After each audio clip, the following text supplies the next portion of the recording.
اللهم صل على محمد وآل محمد أعوذ بالله من الشيطان اللعين الرجيم بسم الله الرحمن الرحيم الحمد لله رب العالمين الحمد لله الذي هدانا لهذا وما كنا لنهتدي لولا أن هدانا الله الصلاة والسلام على سيدنا وحبيبنا ونبينا ومولانا أبي القاسم مصطفى محمد اللهم صل على محمد وآل محمد وعلى أهل بيته الطيبين الطاهرين المعصومين المظلومين رب اشرح لي صدري ويسر لي أمري واحلل عقدة من لساني الله أكبر لا إله إلا الله والله أكبر ولله الحمد. Again, Eid Mubarak to all of you. Eid al-Adha is celebrated 3 days, so it is still the day of Qurbani today and tomorrow as well. And this is for people who live in this country, but if you were in the land of Hijaz, according to their calculations, today is already the 3rd day of Baqreed, already the 3rd day of Eid al-Adha. And inshallah, their Hajj is completed today, whoever has been there for Hajj. May Allah accept for the people who have been there. We were discussing on our Thursday night programs about the proofs for the existence of the Mahdi and the coming of the Mahdi. And we were discussing the disputes in the concept of the Mahdi, and now we are going towards what the proofs are there existent in the Quran and the Hadith. Now, as I mentioned to you before as well, we discussed a couple of hadiths, maybe one hadith of Jabir ibn Samurah, who had been present in a gathering with Rasulullah sallallahu alaihi wasallam, and he heard Rasulullah say that there will be 12 leaders after me. And after that, he could not hear what Rasulullah said, so he asked his father, what did Rasulullah say after that? And his father reported to him that Rasulullah said that all of them will be from Quraysh. So this was the hadith which has been reported in many of the Sunni sources. Now, there's a variation which exists in Sunan Tirmizi, which says there will be 12 leaders after me, that's all. Then there's another one in Sahih Muslim which says there will be the affair will not come to an end until 12 Khalifas pass in them. See, the affair being that Islam will not come to an end until and unless 12 Khalifas pass in them. So this is in Sahih Muslim. So the basically talks about the continuation of Islam right till the end. Another one says that the affairs of people will continue to pass as long as 12 men rule over them. 12 men rule over them. After these 12 men, we do not know. According to this hadith, it doesn't talk about that. Once these 12 men come, then only things will change or whatever will happen. But until these 12 have not ruled, the Ummah will continue to exist. So that is the implication of this hadith. So then, did I narrate to you the hadith of Abdullah ibn Masud last time? Were you there? Yeah. Yes, I did. Okay. So just to give you a little, brief summary of that. Abdullah ibn Masud was one of the known scholars of the Quran. There were 4 big scholars of the Quran after Rasulullah sallallahu alaihi wasallam. Ali ibn Abi Talib alayhi salam being one. And then you had Ubay ibn Ka'b, Abdullah ibn Masud, and Abdullah ibn Abbas. Yeah. So Abdullah ibn Abbas was the junior companion. There's a demarcation of senior and junior companions in the Sunni school of thought, wherein a junior companion is one who was a child or a young person at the time of Rasulullah sallallahu alaihi wasallam, and the rest are all senior companions. So Abdullah ibn Masud was a junior companion. So these 4 were known to be teachers of the Quran at that time. And Abdullah ibn Masud is a very well-respected Sahabi of Rasulullah, and he was in a gathering, and somebody asked him, what did Rasulullah say about Khalifas after him? And he was amazed that this man asked. Abdullah ibn Masud was amazed that this man asked that question, because his reply was, nobody ever asked me this question ever since I've been back from Iraq, because he was put as a governor in Iraq by the second caliph. And that is why, some of the Shia scholarship says that, Abdullah ibn Masud is very dodgy, because, he went to Iraq when he was offered the governorship. But so did Salman go. But the difference was Salman asked Imam Ali alayhi salam, shall I go or not? And Abdullah ibn Masud didn't. And he apologized for that later on. So Imam Ali said, no, stay there, it's okay, no problem. So that's why there's a question mark over Abdullah ibn Masud somewhere. But he was a known Quranic scholar and he used to teach Quran. So he said that Rasulullah said that there will be 12 people who will be there after Rasulullah as Khulafa. And unless and until they come to this world, the world will not come to an end. So this was the summary of what he said. Now, if you are a Sunni scholar and you are seeing your scholars report these hadiths, you have to interpret them. How will you interpret them? What are you going to say? Who are these 12 people? The question now comes to that, right? Rasulullah said 12. So who are these 12 people? Then let's look at that. Because none of them have come to a satisfactory conclusion. Some have said that we have to count from Caliph number 1, Khalifa Rashid number 1 to 12. And that includes Yazid Lanatullah alayhi as well. So basically it doesn't make sense. That's one. Another one said that, Jalaluddin Suyuti is a very well-respected Maliki scholar. He said that, it doesn't mean that all of them have to come one after the other. They have to rule one after the other. There will be 12. So we know the first four. We include the first four. Then Hassan ibn Ali alayhi salam. Then Muawiyah. Then we go up to Umar ibn Abdul Aziz, because he was the most pious of the Umayyad scholars. And then we go to Mahdi al-Abbasi, because he was a pious one from the Abbasis, according to what he said, his sources. So that makes it 8. 8 rulers. And then the 4, he said they will come later on. We don't know when. The 4 have not come yet. So that is one conclusion that they have come in. The question arises, Ali alayhi salam and Muawiyah ibn Abu Sufyan are fighting each other. They are both fighting each other, right? The question comes, really logical, either one of them is wrong and one of them is right. Because they're fighting each other, there is somebody who is wrong and somebody who is right. Or they are both wrong to fight each other. Because both cannot be right. If there are two haqs that exist at the same time, they should not be fighting each other.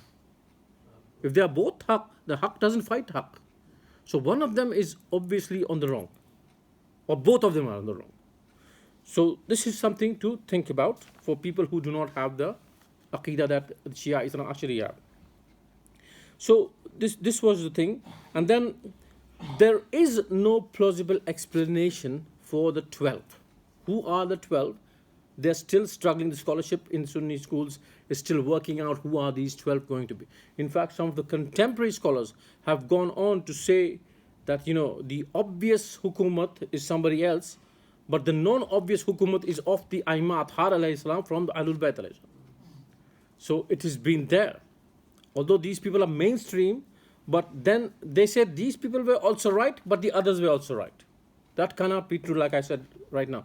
Haqq cannot be at odds against each other. Either haqq is all going together, or one of them is wrong. One of them is not on haqq. Salawat ala Muhammad wa ali Muhammad. Now the only plausible explanation remains now with the Shia Ithna Ashari. Because what they say that the 12 Imams are from the lineage of Rasulullah sallallahu alaihi wasallam and are Wuldul Fatima.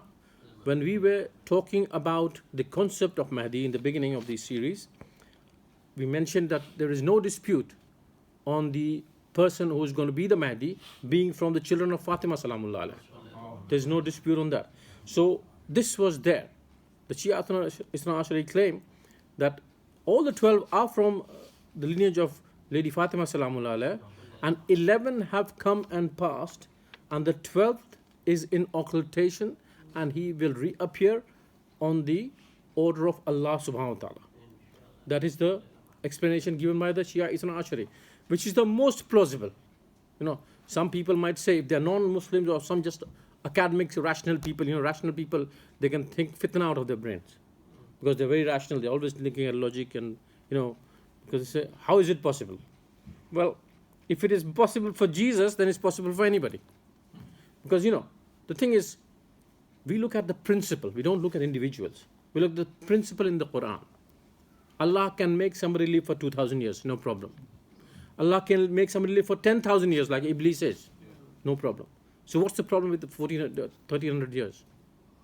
It's not a problem for Allah subhanahu wa ta'ala. So these things, rational people can have their arguments and all that. These arguments will go on and on till the time of Imam al-Hujjah alayhi salam. Salawat ala Muhammad wa ala Muhammad. Now there is another narration, and these are all narrations are from Sunni sources. So I've not, like I mentioned last week, there's no point in discussing Shia sources because they're all in agreement about the Hujjatullah of the current times. So another narration of which has an indirect connotation on the Imam is that whoever dies without knowing the Imam of his time dies the death of ignorance, of Jahiliyyah. We all know about that. Now, no matter if you're a Muslim, non-Muslim, Shia or non-Shia, if you do not know your leader at the time that you're living and you die a death of ignorance. Okay? So, it doesn't mean that any of us who dies a death of ignorance is all going to hell. Let's leave that to Allah subhanahu wa ta'ala. We don't decide that. Okay? Let's leave that. Allah subhanahu wa ta'ala decides who goes to hell and heaven and all that. But let's not try to put everybody in hell. So it depends on how and where people have lived and what messages have reached them and how they have reached them. If they're living in a land of, for example, Syria in 2011 and 2016, for example, they don't want to be part of that religion who is fighting and killing each other if you don't believe their system. So we cannot say that they got the right message. Even though you would say they lived in Muslim lands, they could have seen, they were all in the internet and all that stuff. But the point is that examples are so harsh in certain times that you don't want to be associated with that at all. So if somebody doesn't, then Allah knows best how to deal with them. Who are we? So we try to better ourselves. That's the main thing. We try to get our aqidah right, our ahkam right, and inshallah we leave the rest to Allah's grace. Salawat ala Muhammad wa alihi. So this hadith of dying the death of Jahiliyyah, if you do not know your leader, is profusely and frequently narrated among Shia circles. It's very commonly narrated among Shia circles. However, this hadith, according to many Sunni scholars, is a fabrication and is rejected by them. Even Shaykh al-Albani, who was in the 20th century was known as the Mujaddid and of the master of hadith and all, even he has said that this is rejected, this is not true, this hadith. So there are problems with this hadith according to Sunni sources. We'll say, okay, no problem, we accept. You don't accept it, no problem. So Ahmad ibn Hanbal has reported in his Musnad a variant of this hadith. And Ibn Hibban has also narrated a similar variant of this hadith. And these are all Sunni, legitimate, very famous, known, respected Sunni scholars I'm bringing here. Yeah.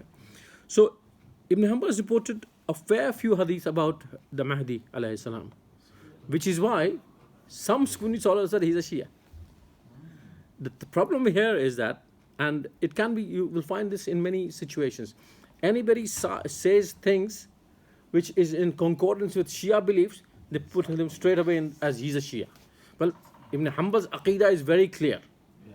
He is not a Shia, he's a Sunni. He believes in the legitimacy of the four caliphs, and there is no question that he's a Shia. The way he prays, all that is a proof in history that is there. Similarly, they did that to Ibn Adid al-Mu'tazili, because he did a commentary, a very, fair and just commentary on the Nahj al-Balagha. He said he is a Shia. But he was never a Shia, he was a Mu'tazili. But he was a lover of Imam Ali alayhi salam, there's no question about that. Salawat ala Muhammad wa alihi. However, there is a hadith which is agreed upon by pretty much most Sunni scholars. And this is in Sahih Muslim, narrated from Abdullah ibn Umar.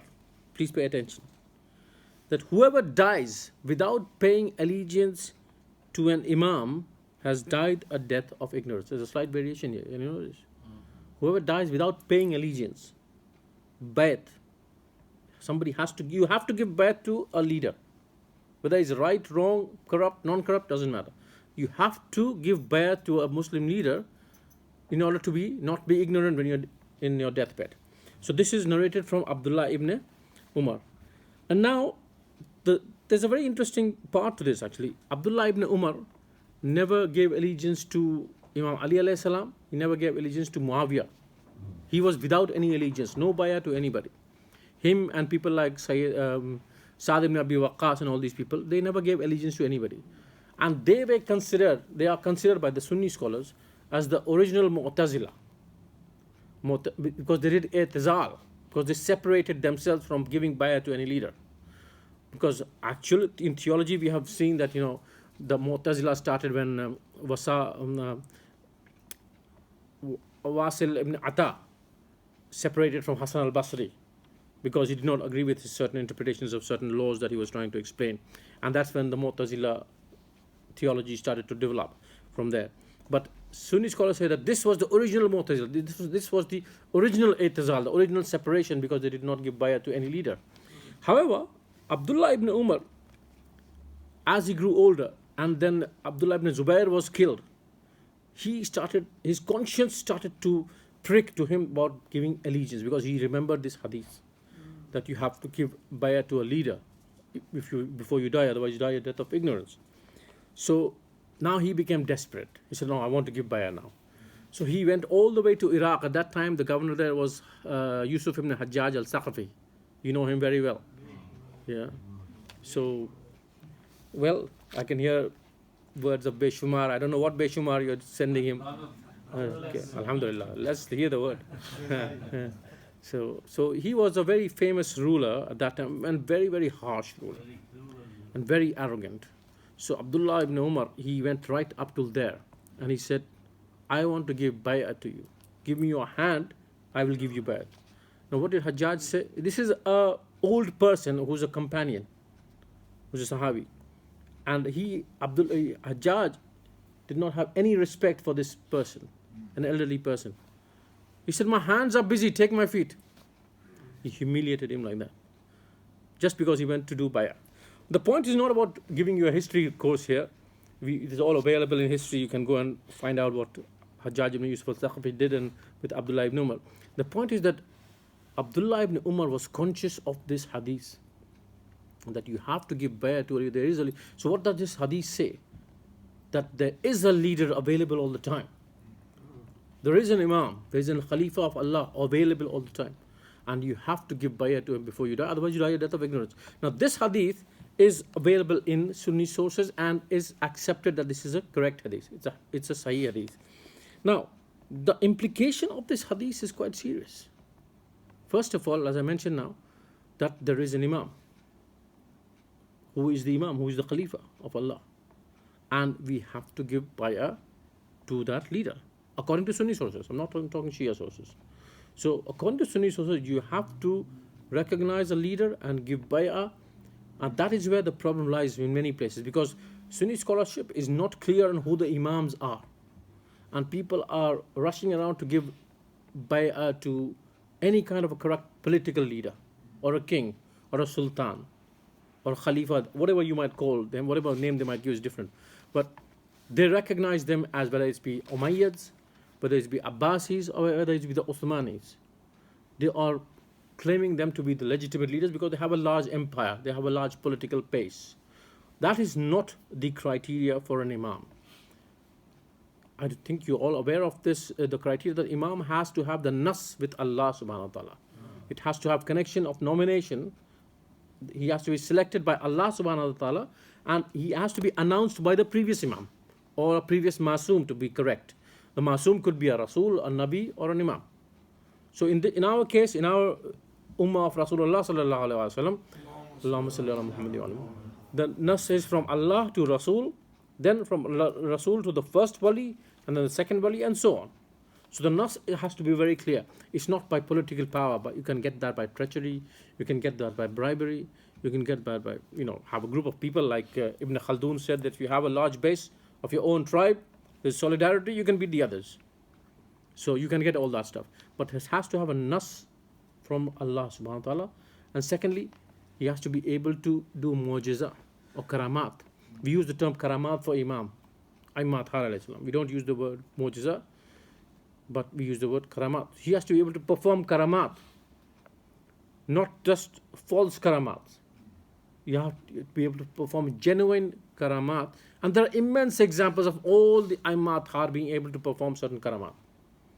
You just need to look into history and what this Imam did there and that, and how he caused some rain to happen, how he caused water to come out with his foot. All these things are very easily available, and that's why our imams of the Shia Ithna Ashari have been respected by any school of thought. People have shown disrespect sometimes out of their own, what you call, lower own evilness, let's put it that way.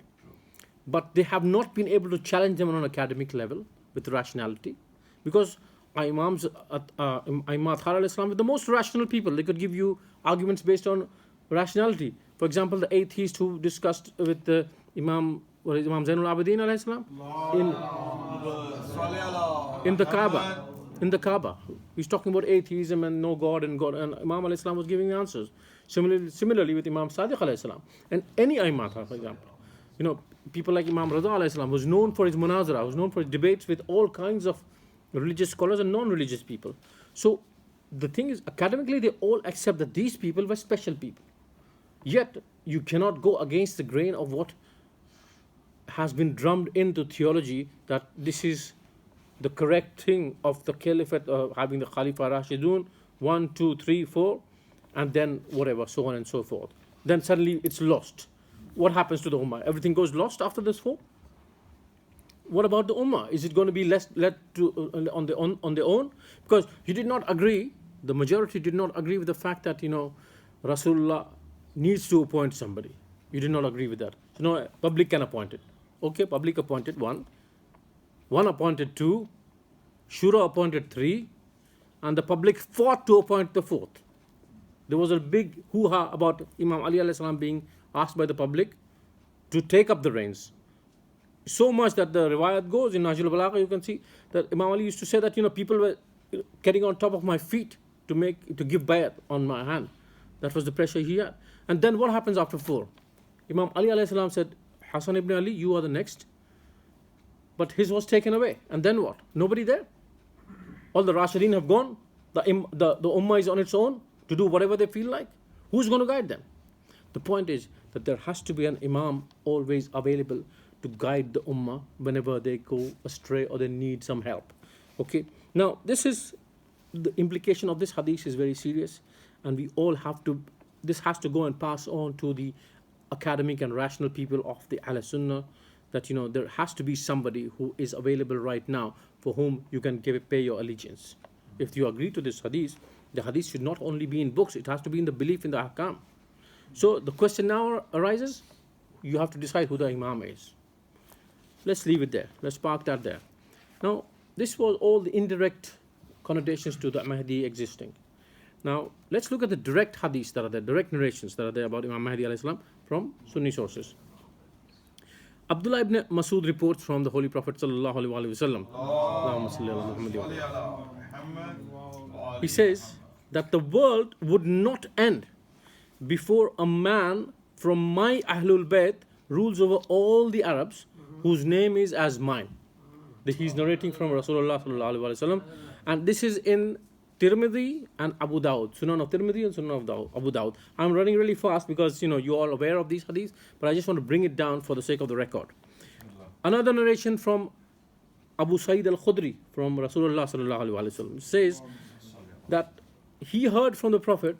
The Prophet said, "The Mahdi is from me," basically from my descendants, with a broad forehead and a bent nose, as if Rasulullah is seeing the Mahdi right there. And he's describing how he looked like. He will fill the earth with justice and equity after it is filled with injustice and oppression. He will rule 7 years. This is in Abu Dawud and other Sunan, other Sihah books. Now, let's leave the 7 years, because you can see everybody has 7 years. How do you know? Only 7 years? He's going to rule for a long time. Inshallah, he will. But let's leave the number of years for now. The main point is that the hadith is there about a direct hadith about Imam Mahdi alayhi salam coming from his descendants, who will fill this earth with justice and equity when it is filled with injustice and oppression. So we will talk about the numbers as we go through in the series, and we reach that point about when Imam Mahdi comes and what happens, inshallah ta'ala. Now there is another hadith narration from Salma radiallahu ta'ala, that Rasulullah sallallahu alaihi wasallam said that Mahdi is from my family, from the progeny of Fatima salamullah alayhi. And this is again narrated in Abu Dawud. So this is a unanimous thing that Al-Mahdi is from the children of Fatima, as I said already. Another hadith from Imam Ali alayhi salam. And he says, Ali radiallahu ta'ala anhu, they say, narrates from the Prophet that the Mahdi is from us, Ahlul Bayt. Allah will fix his affair in one night. What does that mean? Fix his affair in one night. We are being preparing and preparing and preparing for one night. The point is that Imam alayhi salam does not know when he's supposed to reappear. Allah will tell him today evening, it's time for you to come tomorrow. For which the preparations must be already in place. And if they are not somewhere that something is lacking, then Allah will make sure that everything is in place by the morning that he comes in the Kaaba. Inshallah ta'ala. So Allah will make sure that all the provisions are in place for Imam Mahdi to take over and may establish Allah's kingdom in this world based on justice. Inshallah ta'ala. So we'll leave it there at the moment. These are the direct hadiths which I've narrated from the Sihah of Ahl Sunnah school. And I've all mentioned Tirmidhi, Abu Dawood, all these books are known as this from amongst the Sihah Sitta. So these narrations are there to believe who the Mahdi is.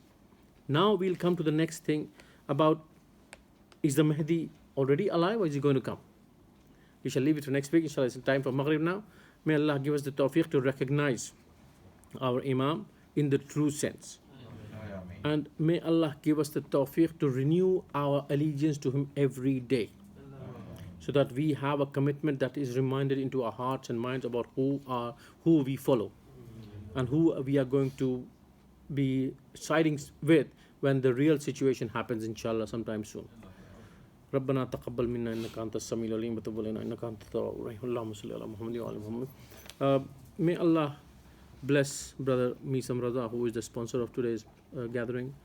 May Allah increase his tawfiqat for all the effort he puts into the AlQuaim Islamic Center, and may Allah forgive his marhumin, inshallah ta'ala. Allahumma salli ala Muhammad wa ali Muhammad wa ajil farajah.